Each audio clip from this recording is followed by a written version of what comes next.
Bom, apresentando o nosso parser, a nossa implementação do parser descendente recursivo, ficou organizado da seguinte forma. A gente decidiu fazer ele em Python e a gente dividiu em duas pastas principais, que é essa pasta classes, onde está a nossa implementação tanto do analisador léxico, do parser em si, e uma classe aqui para definir cada token, o módulo de cada token. E aqui em data é onde está tanto a saída, que a gente gerou um JSON no final, e a entrada, que é esse exemplo lá que o senhor tinha passado, o auxiliar. Beleza. Primeiramente começando pelo analisador Lex. A gente criou uma classe para esse analisador e ele possui três atributos.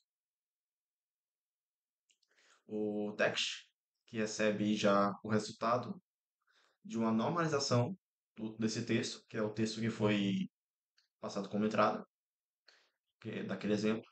E a gente normaliza o texto antes, basicamente para tirar algumas situações, como quebra de linhas duplicadas, tratar melhor esse texto antes de fazer o analisador léxico. Também tem o atributo de posição, que vai ser utilizado para percorrer esse texto. Começa na posição zero e vai sendo incrementado a partir do que a gente vai percorrendo. E o tamanho, que é basicamente o tamanho do texto. E aqui os campos que foram definidos, baseado na descrição da atividade. E no exemplo aqui, são tipo, data, local, relato, envolvidos e objetos. E aqui há os métodos dessa classe Lex que vão ser utilizados. Essa advance, que serve para, baseado em um valor n, ele vai incrementar, ou seja, vai avançar a posição no texto.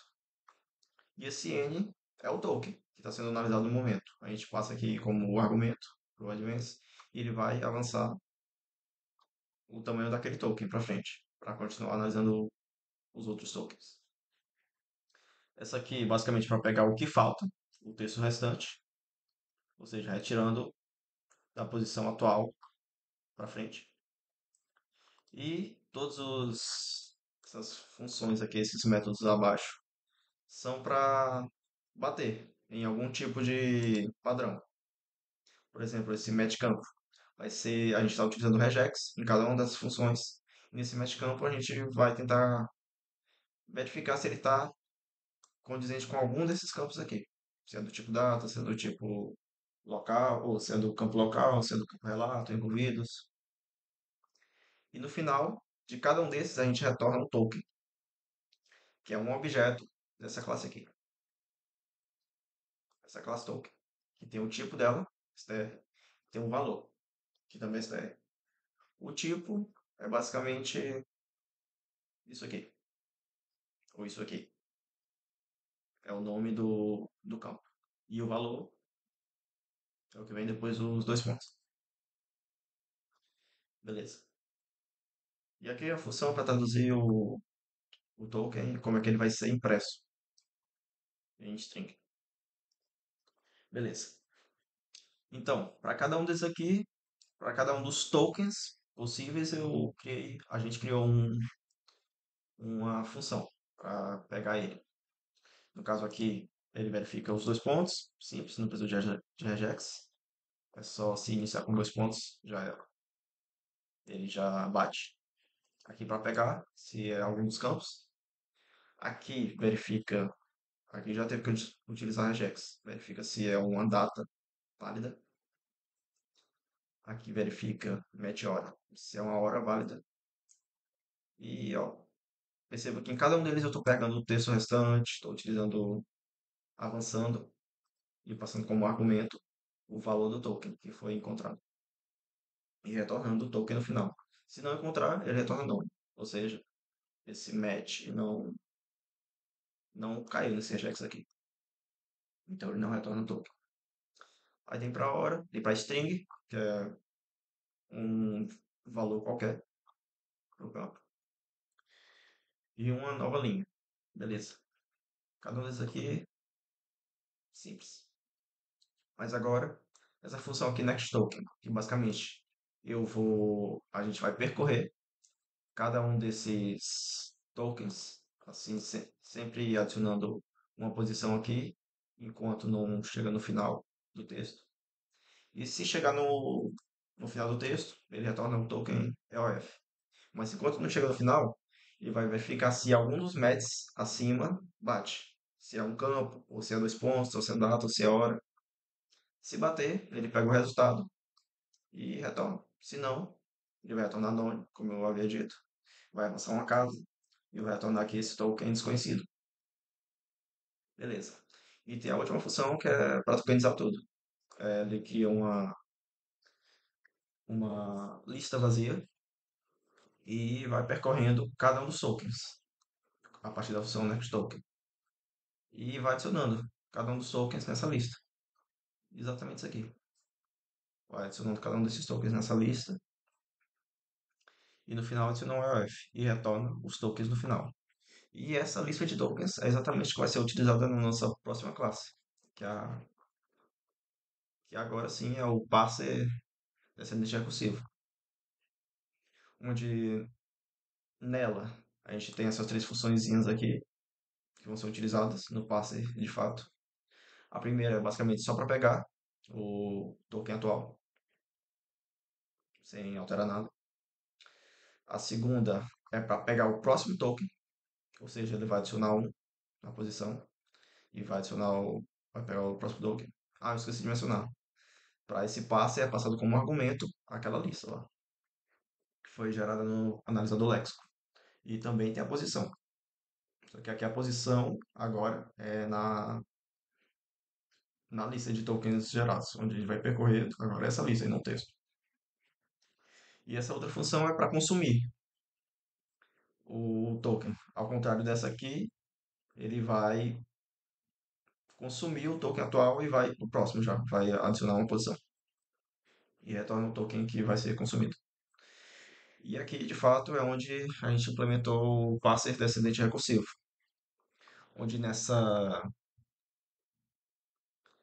função passe é de fato o ponto de partida, onde ele começa chamando essa passe ocorrências list, que vai ser a função que vai representar a regra mais geral da gramática. E vai aplicar a abordagem top-down. E bem aqui chamando essa passe ocorrências list, ele vai meio que analisar uma lista de ocorrências e que vão ser adicionadas, todas as ocorrências individuais aqui. E ele entra nesse while loop que vai consumir cada token até chegar no EOF. Vai sendo aqui consumindo cada ocorrência, se não tiver ocorrência, vai sendo adicionado aqui na posição. Já o passe ocorrência, ele processa uma única ocorrência e ele vai começar sempre no campo tipo, que é o inicial da gramática. Depois vai seguir pelos dois pontos e depois vai verificar se está em algum desses outros valores aqui, o token atual. Se é um valor string, ou se é um valor data, ou se é um valor hora, que são os possíveis. Se não, ele retorna aqui desconhecido. E ele fica atualizando a função aqui, o, o dicionário ocorrência de maneira recursiva, chamando essa função, esse método aqui, passcampos, onde aqui pode verificar que está sendo executado recursivamente, onde ele vai analisar se ele encontrou o campo ou não. Se encontrou, ele processa. Se não encontrou, ele já retorna todos os campos que foram encontrados no final. E aqui é a nossa implementação do analisador sintático, ou do parser descendente recursivo. Eu também tenho um main aqui, só que eu não vou entrar muito em detalhes, porque é basicamente a gente chamando tanto o lexer quanto o parser e printando o resultado, ou então gerando esse JSON aqui de resultado. E também um CLI aqui básico para validar se está dando tudo certo. Aí só para verificar se está tudo executando certinho, bora testar aqui.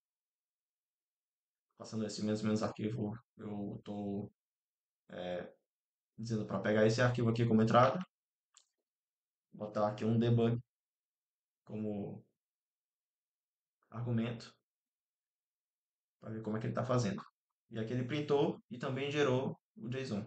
Aqui já tinha gerado, então ele só fez sobrescrever. Como eu passei o argumento aqui de debug, ele mostrou aqui como é que foi gerado cada token. Exatamente dessa forma. O primeiro foi a quebra de linha, depois pegou o campo tipo, papapá, dois pontos, e foi percorrendo cada um dos tokens do ocorrências.txt. E aqui o resultado final de cada ocorrência, com seus campos e os seus valores, e um JSON final aqui de resultado. E é basicamente isso. Essa é a nossa implementação do parser descendente recursivo.